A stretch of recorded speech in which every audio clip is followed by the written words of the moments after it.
దీర్ఘకాల వ్యాధులకు 20 ఏళ్ల అనుభవం ఉన్న అత్యుత్తమ హోమియోపతి వైద్యం మాస్టర్ హోమియోపతి. నమస్తే అమ్మా. నమస్తే అమ్మా. మా ఇంట్లో తులసి మొక్కని పెంచుకోవడం మనం జనరల్గా అందరూ పెంచుకుంటూ ఉంటారు. అసలు తులసి మొక్క ఉన్నప్పుడు ఎటువంటి నియమాలు పాటించాలి? ఇంకొకటి, కొంతమంది తులసి మొక్క మాకు ఆనవాయితీ లేదు అంటారు, కొంతమంది తులసి మొక్క ఉండడం కూడా ఇష్టపడరు. ఇలా ఉంటుందా అమ్మ ఆనవాయితీ లేకపోవడం? నేను ఎప్పుడు వినలేదమ్మా తులసి మొక్క పెట్టుకోవడం మాకు ఆనవాయితీ లేదు అన్న మాట ఇవాళ మొదటిసారి వింటున్నాను. ఎందుకు అంటే తులసిని పూజించటం హిందువులు మాత్రమే చేసేటటువంటి పని అని చాలామంది అంటారు. హిందువులు కాని వాళ్ళు తులసి మొక్కని పెట్టుకోరు అని మనకి లెక్క. కానీ కాశ్మీర్లో అక్కడ ఉన్నటువంటి మహమ్మదీయులందరి ఇళ్లల్లోనూ తులసి మొక్క ఉంటుంది. కాశ్మీర్లో ముస్లిమ్స్ మొక్కకి మతం ఏమిటమ్మా? చినార్ మొక్క ఉంటుంది. చినార్ ఏమో అక్కడి నుంచి తెచ్చుకున్నది, గల్ఫ్ నుంచి తెచ్చుకున్నది ముస్లిమ్స్కి. చినార్ మొక్క ఉంటుంది, తులసి మొక్క ఉంటుంది. అంచేత తులసికి ఒక మతాన్ని ఆపాదించటం అన్నది, ఒక మందు వేసుకుంటే ఈ మందు ఈ మతం వాళ్ళే వేసుకోవాలి, ఈ మతం వాళ్ళు వేసుకోకూడదు అంటే ఎంత భయంకరమో ఇది అంతే.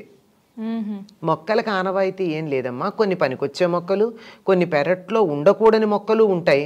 ఆ ఉండకూడని మొక్కలను అయితే మనం బయట పెట్టచ్చు, కానీ వీటిని కాదు కదా. తులసి మొక్కకైతే అలాంటి పట్టింపు ఏమీ లేదు. వీళ్ళు తులసిని పూజించటం ఇష్టం లేని వాళ్ళు అయ్యి ఉండొచ్చు ఎవరైనా, మీకు వద్దు అని చెప్పిన వాళ్ళు.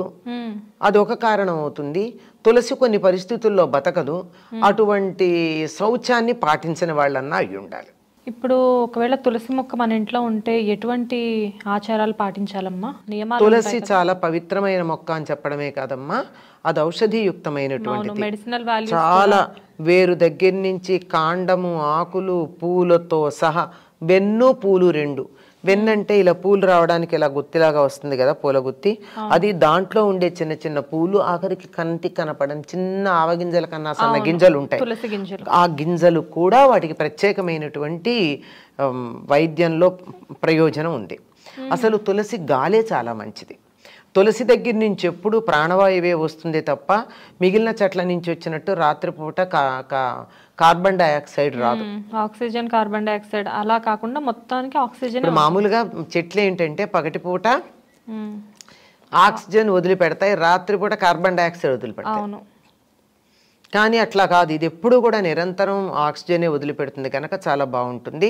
అది కొద్ది ఘాటైన వాసన ఉంటుంది, అరోమా ఉంటుంది. ఆ అరోమా వల్ల అనేక రకాలైనటువంటి బ్యాక్టీరియా మొదలైనవన్నీ చనిపోతాయి.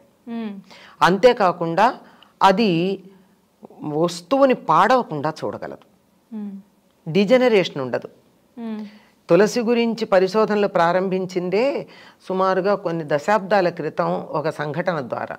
అమెరికా సంయుక్త రాష్ట్రాల్లో ఒక మనిషి హత్య చేయబడ్డాడు, శవం దొరకలేదు, వెతికారు. చాలా రోజులకు దొరికింది. దొరికిన శవం ఏమాత్రం పాడవల, డేట్ అయితే తెలుసు కానీ డికంపోజ్ అవల. ఎందుకు అవ్వలేదు అని వాళ్ళు పరిశోధన చేశారు. చేస్తే అక్కడ తులసి చెట్లే ఉన్నాయి, తులసి చెట్ల మధ్య పడింది. అంత పవర్ఫుల్, అంత శక్తి ఉంటుంది. అందుకే ప్రాణశక్తిని ఉజ్జీవింపజేసే లక్షణం తులసికుంది.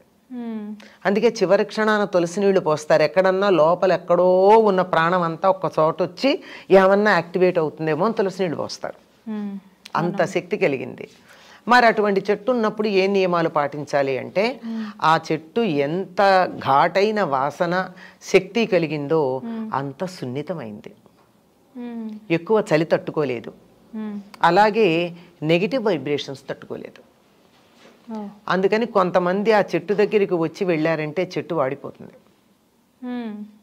అందులోనూ కొన్ని పరిస్థితుల్లో ముఖ్యంగా ఆడవాళ్ళు ముట్టుకున్నట్టయితే,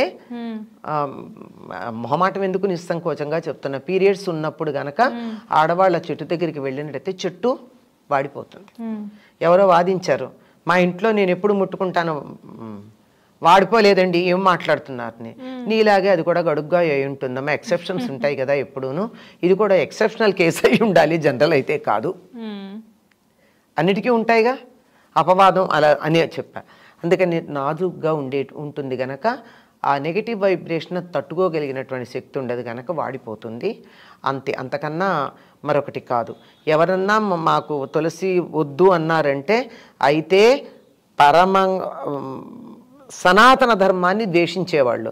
అంటే మరో ధర్మాన్ని మీరు పాటించవచ్చు, తప్పేం లేదు, దీన్ని ద్వేషించాల్సిన పని లేదు. నాకు ఫలానది ఇష్టం అంతే, వెళ్ళండి, కానీ మరో దాన్ని ద్వేషించక్కర్లేదు కదా. ఈ ద్వేషమే మేము దాని పట్ల ఇష్టం ప్రకటించుకోవడం అనేటటువంటి ఒక భ్రమలో ఉంటారు చాలామంది.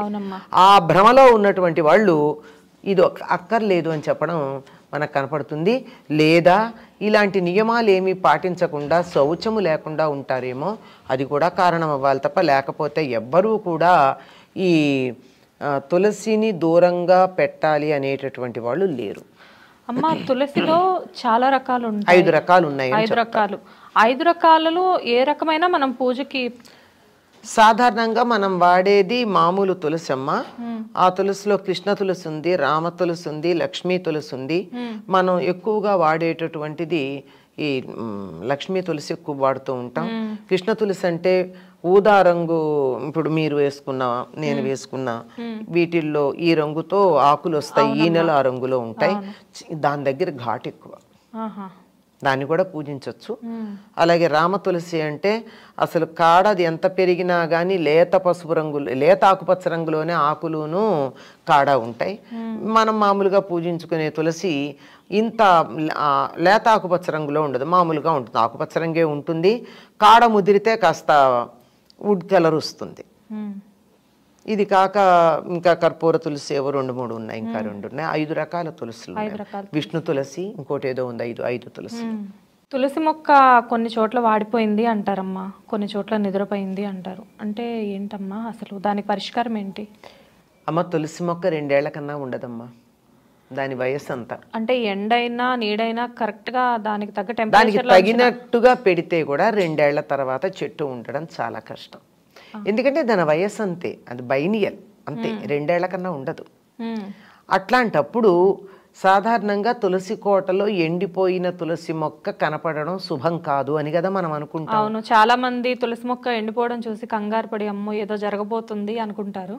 కానీ అనుకుంటారు కానీ అందరిళ్లలోనూ 2-3 ఏళ్లకు జరుగుతూనే ఉంటాయి కదా. ఇది ప్రతిసారి ఏమి చెడు కాదు. కాకపోతే తులసి కోటలో ఎప్పుడూ చెట్టు పచ్చగా ఉండాలి అంటే 1 ఏడాది అయ్యాక సరిగ్గా ఇదే సమయం, ఈ వర్షాకాలంలో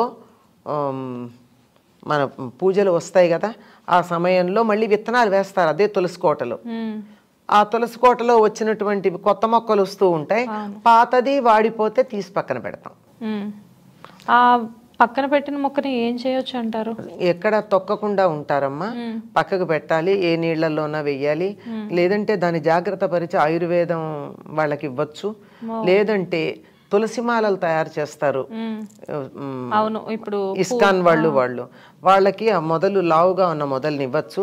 లేదా చిన్న కొమ్మలు కనుక సేకరించి ఈ సమిధలు అవి అమ్మే చోట ఇవ్వండి, ఉదారంగా ఇవ్వండి, ఏం డబ్బు అక్కర్లా.